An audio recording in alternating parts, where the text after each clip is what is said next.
Hi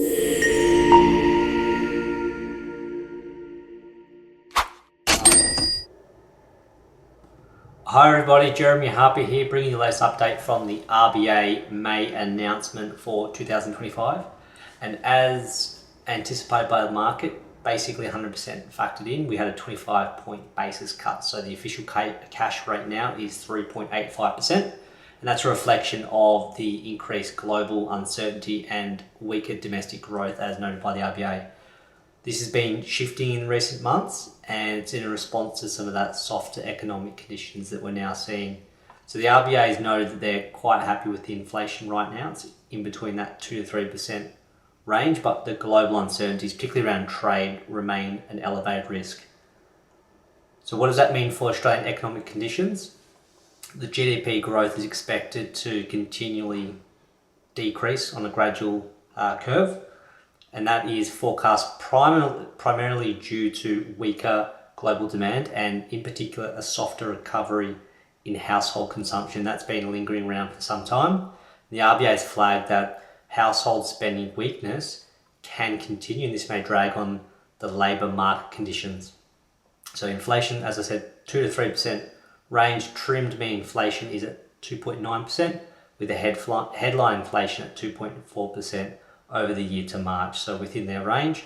The labour market is steady at 4.1%, but there is signs that we'll see an increase in that throughout 2025, and we're starting to see a bit of a slowdown in wages growth.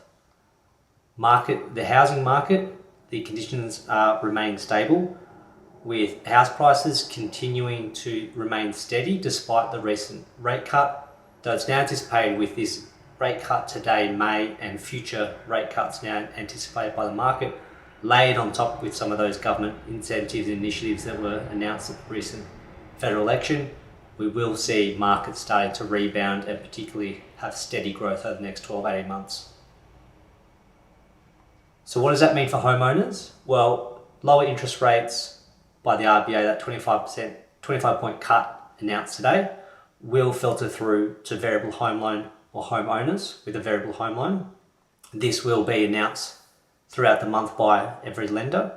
So it's important to understand where your particular lender sits and what does that mean for your monthly repayment and more importantly, the interest that's being charged on your loan. So this will obviously give homeowners some upfront relief in terms of monthly repayment, get some cash flow back into their household budget. And furthermore, it's actually going to give increased borrowing capacity to existing homeowners and first-home buyers are looking to get into the market. What about our Australian expats? We need to monitor the exchange rates quite closely. We're starting to see some very ups and down swings around the strength of the Australian dollar, which is impacting ultimately how much your mortgage repayment is every month when you convert that back to your foreign income. But also similar to homeowners in Australia, that reduction in the 25-point basis cut, if passed through in full to lenders, will filter through as an increase in your personal borrowing capacity. So for those that are sitting on the sidelines waiting to get into their first property or maybe their second, this will open up some of your borrowing capacity to assist you with that. So where to from now? The next meeting's the 8th of July, so 6 weeks from now, and the market will be watching closely to see the data coming between now and that meeting to see what the RBA is going to look at doing at the next meeting early July. Thanks for following. Remember to subscribe and stay tuned for further updates. Thank you.